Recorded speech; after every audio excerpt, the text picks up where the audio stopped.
اعوذ باللہ من الشیطان الرجیم بسم اللہ الرحمن الرحیم وَإِذْ قَالَ رَبُّكَ لِلْمَلَائِكَةِ إِنِّي جَاعِلٌ فِي الْأَرْضِ خَلِيفَةً، اور یاد کرو جب کہ کہا تھا تمہارے رب نے فرشتوں سے کہ میں بنانے والا ہوں زمین میں ایک خلیفہ۔ خلیفہ دراصل کہتے ہیں نائب کو، جانشین کو نہیں کہتے۔ یہ عموماً لوگ غلط اصطلاح اس کی لے لیتے ہیں خلیفہ کی۔ جانشین وہ ہوتا ہے جو موت کے بعد مقرر کیا جاتا ہے، لیکن خلیفہ جو ہوتا ہے وہ نائب ہوتا ہے جو آپ کا حکم کسی اور جگہ اسی طرح صادر کرے۔ 1947 سے پہلے ہم انگریز کے غلام تھے۔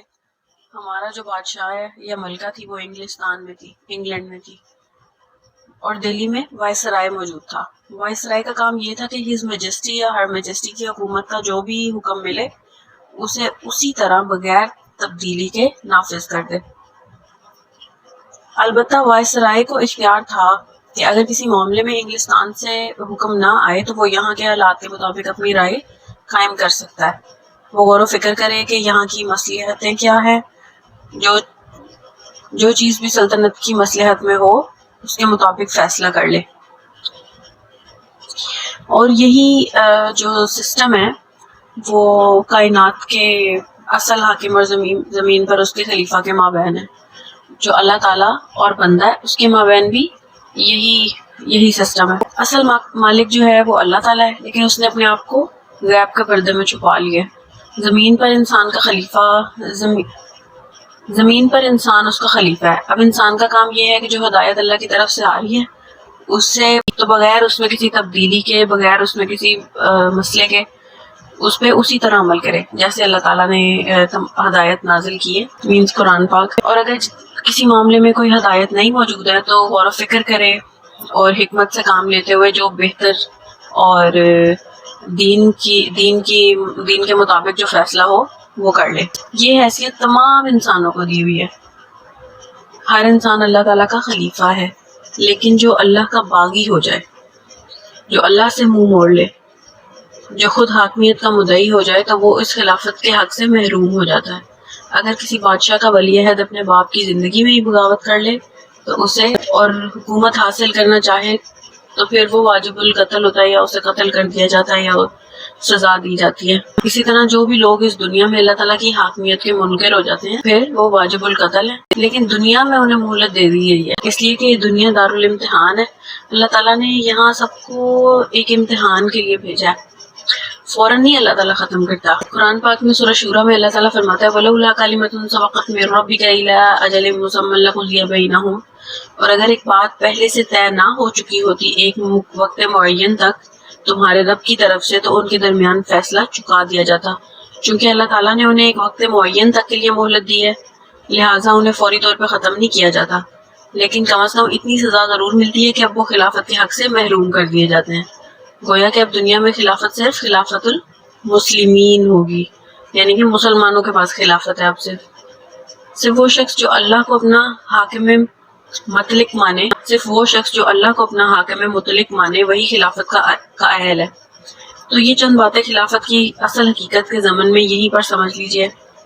وَإِذْ قَالَ رَبُّكَ لِلْمَلَائِكَةِ إِنِّي جَاعِلٌ فِي الْأَرْضِ خَلِيفَةً، اور یاد کرو جب تمہارے رب نے کہا تھا فرشتوں سے کہ میں زمین میں ایک خلیفہ بنانے والا ہوں۔ قَالُوا أَتَجْعَلُ فِيهَا مَن يُفْسِدُ فِيهَا وَيَسْفِكُ الدِّمَاءَ، انہوں نے کہا کیا آپ زمین میں کسی ایسے کو مقرر کرنے والے ہیں جو اس میں فساد مچائے گا اور خون ریزی کرے گا۔ وَنَحْنُ نُسَبِّحُ بِحَمْدِكَ وَنُقَدِّسُ لَكَ، اور ہم آپ کی حمد و ثناء کے ساتھ تسبیح اور آپ کی تقدیس میں لگے ہوئے ہیں۔ قَالَ إِنِّي أَعْلَمُ مَا لَا تَعْلَمُونَ، فرمایا میں جانتا ہوں جو کچھ تم نہیں جانتے۔ اب یہاں یہ سوال پیدا ہو رہا ہے کہ فرشتوں کو انسان کے بارے میں کیسے گمان ہو گیا یا خیال آ گیا کہ وہ انسان آئے گا، انسان پیدا ہوگا تو وہ فساد مچائے گا یا خون ریزی کرے گا۔ اس میں دو رائے ہیں۔ ایک تو یہ کہ انسان کی تخلیق سے پہلے اس زمین پہ جن موجود تھے اور انہیں بھی اللہ نے کچھ تھوڑا سا اختیار دیا تھا اور انہوں نے یہاں فساد برپا کر دیا تھا۔ انہی پر قیاس کرتے ہوئے فرشتوں نے سمجھا کہ انسان بھی زمین میں فساد مچائے گا اور خون ریزی کرے گا۔ ایک دوسری اصولی بات یہ کہی گئی کہ جب خلافت کا لفظ استعمال ہوا تو فرشتے سمجھ گئے کہ انسان کو زمین میں کوئی نہ کوئی اختیار بھی ملے گا۔ جنات کے بارے میں خلافت کا لفظ کہیں نہیں آیا، یہ صرف انسان کے بارے میں آ رہا ہے، اور خلیفہ بالکل بے اختیار نہیں ہوتا، جیسا کہ میں نے عرض کیا کہ جو حکم اللہ تعالیٰ کی طرف سے آئے گا وہ تو بالکل اسی طرح نافذ کر دیا جائے گا، لیکن جس معاملے میں کوئی حکم موجود نہیں ہوگا اسے دیکھ بھال کے اور دین کی بات کے مطابق مطلب قریب ترین فیصلہ کیا جائے گا، اس کا غور و فکر اور سوچ بچار کر کے۔ ظاہر بات ہے جہاں اختیار ہوگا وہاں اس کے صحیح استعمال کا بھی امکان ہے اور غلط کا بھی۔ وعلم آدم الاسماء كلها، اور اللہ نے سکھا دیا آدم کو تمام کے تمام نام۔ وعلم آدم الاسماء كلها، اور اللہ نے سکھا دیا آدم کو تمام کے تمام نام۔ اس آیت میں اللہ تعالیٰ فرما رہا ہے کہ اللہ تعالیٰ نے انسان کو ہر چیز کے نام سکھا دیے، یا تو اللہ تعالیٰ نے ایز اٹ از جو چیزوں کے نام سکھا دیا حضرت آدم کو، یا پھر اللہ تعالیٰ نے انسان کو یہ صلاحیت دی کہ وہ چیزوں کو دیکھے پرکھے اور ان کے نام اپنے مطابق رکھ لے، مطلب اپنے مطابق ان چیزوں کو پہچاننے کے لیے ان کی نشانیاں بنا لے۔ لیکن ان سب چیزوں کے بارے میں آگاہی اللہ تعالیٰ نے دی حضرت آدم علیہ السلام کو۔ انسان کو حاصل ہونے والے علم کے دو حصے ہیں، ایک ہے ریویلڈ نالج، الہامی علم، اور دوسرا ہے ایکوائرڈ نالج۔ جو ریویلڈ نالج ہے وہ اللہ تعالیٰ وحی کے ذریعے بھیجتا ہے، اور جو ایکوائرڈ نالج ہے انسان خود حاصل کرتا ہے۔ آنکھوں سے دیکھا، کانوں سے سنا، نتیجہ نکلا، اور دماغ کے کمپیوٹر نے اس کو پروسیس کر کے اس نتیجے کو کہیں میموری کے اندر سیو کر لیا۔ پھر کچھ اور دیکھا، کچھ اور سنا، کچھ چکھا، کچھ سونگا، اور جو نتیجہ نکلا اسے یادداشت کے ساتھ ٹیلی کر کے نتیجہ نکال لیا۔ ان السمع والبصر والفؤاد كل اولئک کان عنہ مسئولا۔ انسان کو یہ ایکوائرڈ نالج تین چیزوں سے حاصل ہو رہا ہے، سماعت، بصارت اور عقل۔ عقل ان تمام سینس ڈیٹا کو پروسیس کرتی ہے اور اس کے حواس کے ذریعے سے مہیا ہوتی ہے۔ جو ہماری عقل ہے یہ ساری ڈیٹا پروسیسنگ کرتی ہے۔ یہ علم ہے جو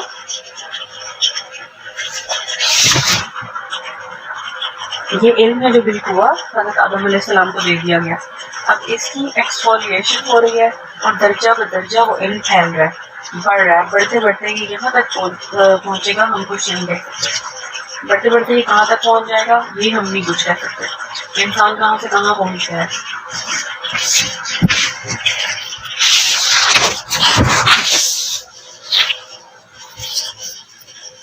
اس کی مثال میں آپ کو اس طرح بتا سکتی ہوں کہ ایک سائنسدان صرف فزکس یا اس کی بھی کسی شاخ کے بارے میں جانتا ہے، باقی دوسری شاخوں کے بارے میں اسے معلوم نہیں، لہٰذا علم کے میدان میں جو بڑا دھماکہ ہوا ہے اس کا ہمیں کوئی اندازہ نہیں ہے۔ ایک چیز جو آج ایجاد ہوتی ہے جب کے اندر اس کا نیا ورژن ہو جاتا ہے اور وہ چیز آؤٹ ڈیٹڈ ہو جاتی ہے۔ ثم عرضهم علی الملائکۃ، پھر ان تمام اشیاء کو پیش کیا فرشتوں کے سامنے، وقال انبئونی باسماء ہؤلاء ان کنتم صادقین، اور فرمایا کہ بتاؤ مجھے ان چیزوں کے نام اگر تم سچے ہو۔